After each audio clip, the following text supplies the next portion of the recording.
诊所假日没休息，照常看诊。一大早就有家长带着小朋友挂号看病，民众排队领药，其中又以看感冒居多。不止这一间，其他诊所也是差不多状况。最近早晚温差大，又遇上流感、新冠疫情，年节将至，下周诊所放假，家长很担心。我还蛮担心的，因为我除了这2个之外，然后家里还有一个4个月的小朋友，所以害怕要上学的时候，然后还是带病毒回来传染给。不然的话，春节一次都放很多天，诊所是没有开的，所以我们会提前准备。近日就有一位爸爸在网络上诉苦，连续低温，家中孩子不断感冒，不停跑去诊所看诊。照片上罐子里瓶瓶罐罐都是咳嗽糖浆，至少超过10几罐。但年节将至，家长该怎么备药？小朋友一般来讲，除非是说他本身没有办法吞服药粒的话，那准备上就会准备药水、流鼻水的用药啦。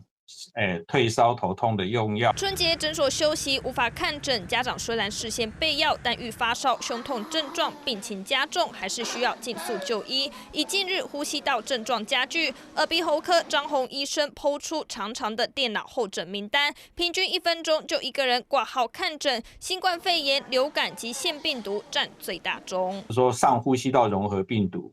那再来，新冠病毒也是现在一直有在流行，在高峰期。过年大家会走动，会互相聚会，那这种情况会传染散播的很厉害。